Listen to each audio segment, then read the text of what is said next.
आज अपने shares and dividend topic का DPP 2 का क्वेश्चन 3 करते हैं। तो क्वेश्चन है, mister Ram Gopal invested ₹8,000 in 7% ₹100 shares at ₹80.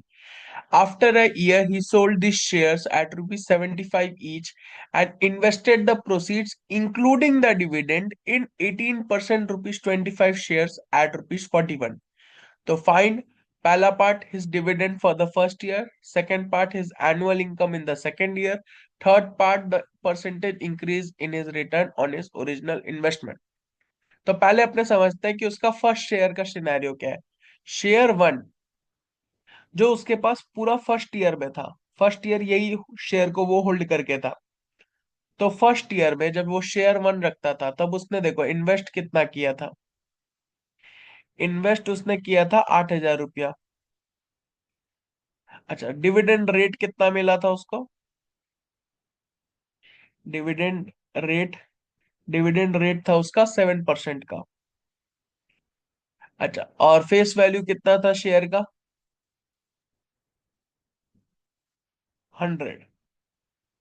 और मार्केट वैल्यू कितना था शेयर का? 80।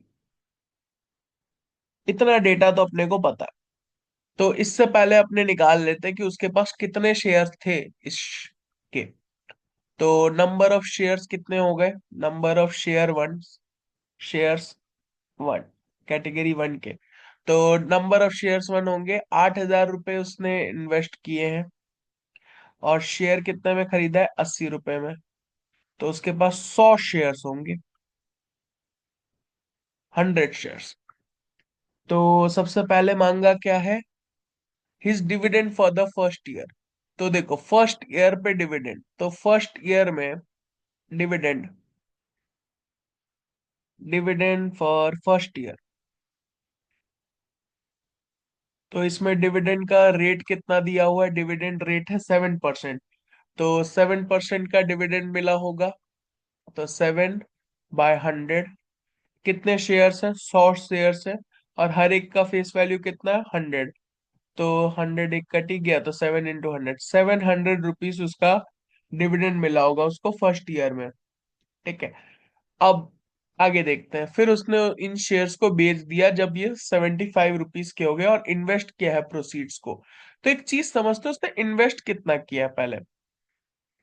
इन्वेस्टमेंट। तो अब एक चीज समझो, उसने ये जब शेयर्स बेचे होंगे, एक तो उसने उसमें कमाया है। उसने एक एक शेयर कितने का बेचा? 75 रुपीज का। तो 75 रुपीज करके उसके पास 100 शेयर्स है। तो एक ये हो गया। दूसरा क्वेश्चन में ध्यान से देखो, लिखा है including the dividends, he invested the proceeds including the dividend. तो डिविडेंड उसने कितना कमाया? 700। ये अमाउंट उसने इन्वेस्ट किया है सेकंड शेयर टू के लिए, क्योंकि 75 × 100, ये जो पार्ट है ये आया है उसके शेयर्स बेचने पे, जो फर्स्ट शेयर्स जो उसने एक साल होल्ड करके रखे थे। और 700 रुपए जो उन्हीं शेयर से उसने डिविडेंड कमाया था। तो ये हो जाएगा 7,500 प्लस 700, मतलब ₹8,200 उसने इन्वेस्ट किया है शेयर टू के लिए। तो अब अपने पूरा का पूरा शेयर टू के बारे में सोचेंगे, क्योंकि शेयर वन का सब एनालिसिस कर चुके हैं। तो शेयर टू के लिए देखते हैं। इन 18% ₹25 शेयर्स एट ₹41। तो डिविडेंड रेट भी यहाँ पता है, डिविडेंड का रेट दिया है हमारे लिए।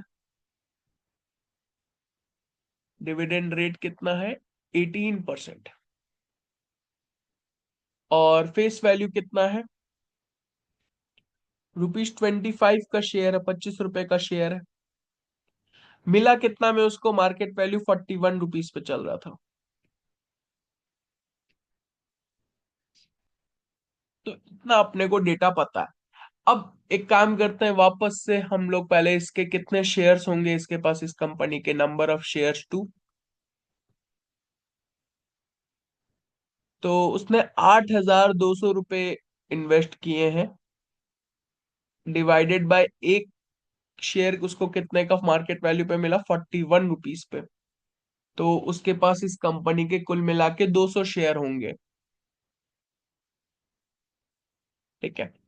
तो अपने को मांगा क्या है वैसे, is annual income in the second year, मतलब एक तरीके से इस केस में भी इसका डिविडेंड मांग रहे हैं। तो annual income in second year, तो सेकेंड ईयर में उसका इनकम किस पे है, डिविडेंड्स कितने, किस रेट पे मिले हैं, 18% डिविडेंड मिला है।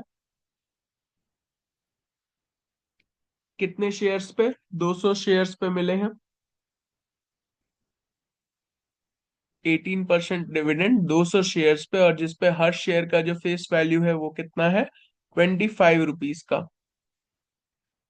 तो ये आ जाता है हम लोग का ₹900। तो 900 रुपये उसको मिले हैं सेकेंड ईयर में उसके इनकम पे। तो थर्ड पार्ट क्या है, the percentage increase in his return on original investment. अच्छा, तो percentage increase in return, percentage increase in return on original investment. Original investment मतलब जो फर्स्ट शेयर्स पे इन्वेस्ट किया था। तो ओरिजिनल इन्वेस्टमेंट अगर देखा जाए तो 8,000 रुपये ही हुए जो स्टार्टिंग में उसने फर्स्ट इनिशियली इन्वेस्ट किए थे, 8,000। और percentage increase in is income देखा जाए तो देखो 900 रुपये उसको सेकेंड ईयर में इनकम हुआ है, जबकि फर्स्ट ईयर में उसका इनकम सिर्फ 700 रुपीज था। डिविडेंड अगर याद होगा फर्स्ट शेयर के लिए इनिशियली फर्स्ट ईयर में तो 700 रुपये था सिर्फ। तो 900 - 700 ये इंक्रीज है, डिवाइडेड बाय 8,000 जो उसका ओरिजिनल इन्वेस्टमेंट है, इंटू 100%। तो ये कितना आता है, 200/8,000 इंटू 100%। तो इसको अपने कैलकुलेट करेंगे तो नीचे कितना हो जाएगा, 40, और 100/40 मतलब 2.5%। तो 2.5% का उसको रिटर्न मिला है उसके ओरिजिनल इन्वेस्टमेंट पे। तो अपने तीनों पार्ट का आंसर सॉल्व कर चुके हैं। तो पहला था dividend for the first year, वो आया 700 रुपीज।